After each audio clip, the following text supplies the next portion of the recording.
Bom dia, meu amigo, bom dia, minha amiga, que alegria estar com você. Eu sou o Padre Tiago, essa é a nossa palavra de fé.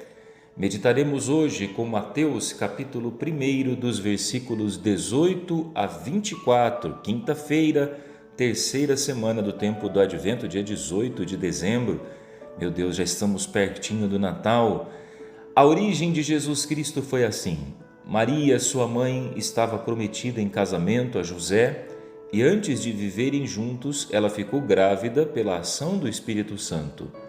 José, seu marido, era justo e, não querendo denunciá-la, resolveu abandonar Maria em segredo. Enquanto José pensava nisso, eis que o anjo do Senhor apareceu-lhe em sonho e lhe disse: José, filho de Davi, não tenhas medo de receber Maria como tua esposa, porque ela concebeu pela ação do Espírito Santo. Ela dará à luz um filho e tu lhe darás o nome de Jesus, pois ele vai salvar o seu povo dos seus pecados. Tudo isso aconteceu para se cumprir o que o Senhor havia dito pelo profeta: Eis que a Virgem conceberá e dará à luz um filho. Ele será chamado pelo nome de Emanuel, que significa Deus está conosco. Quando acordou, José fez conforme o anjo do Senhor havia mandado e aceitou a sua esposa. Meus irmãos, já estamos pertinho do Natal e o Evangelho apresenta mais um personagem nesta beleza que é a trama do nascimento de Jesus. Pouco a pouco o Evangelho vai nos apresentando as figuras, vai como que compondo o cenário do presépio, onde Jesus nascerá. Durante o tempo do Advento, nós ouvimos sobre os precursores, ouvimos sobre João Batista, sobre Isaías, também ouvimos sobre todos os profetas que anunciaram a vinda do Messias. Hoje ouvimos sobre José, São José, o pai adotivo de Jesus. Sim, Deus quis nascer na nossa história, contando com a participação humana, e a participação de José foi fundamental. Lembremos-nos de que naquela época, se um homem fosse desonrado em sua casa, ou seja, se tivesse a sua esposa grávida pela ação de outro homem, alguém poderia ter denunciado e esse homem teria o direito sobre a vida daquela mulher.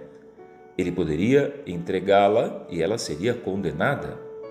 Como José e Maria não tinham tido relações e Maria ficou grávida pela ação do Espírito Santo, José ficou confuso inicialmente. Como teria se dado aquilo? Na cabeça de José, um sonho tinha sido destruído.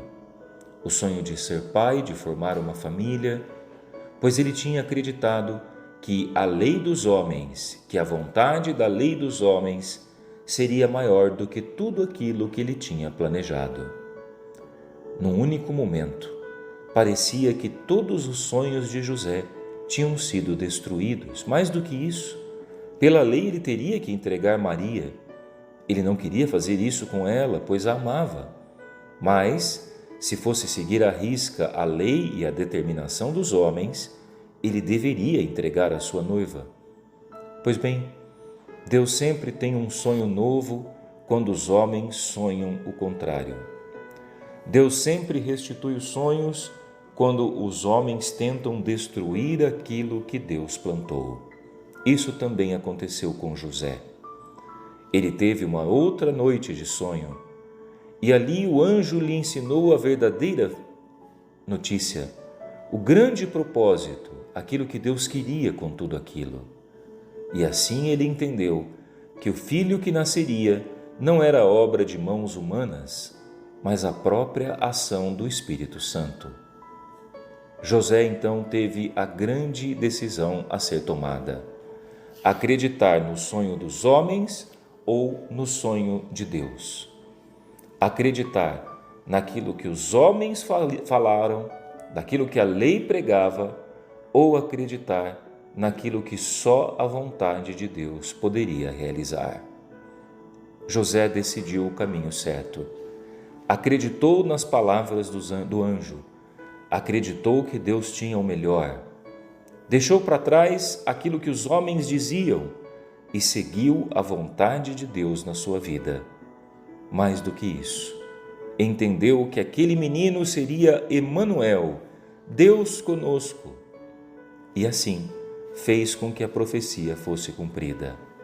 Permitiu que o menino Jesus nascesse no seio de Maria.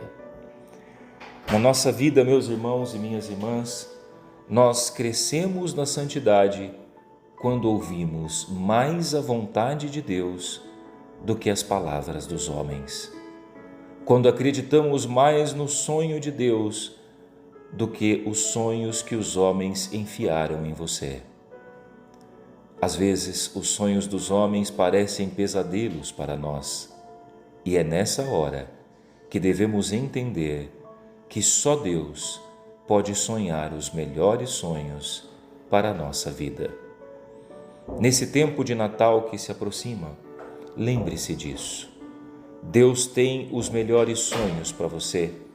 Deus tem os melhores sonhos para a sua vida. Não permita que a vontade dos homens se sobreponha à vontade de Deus. Deus abençoe a sua quinta-feira. Deus proteja os seus sonhos das maldades dos homens. E lembre-se, se um dia tentarem destruir os seus sonhos, Deus os restituirá. Um grande abraço, em nome do Pai, do Filho e do Espírito Santo. Amém. Até a próxima.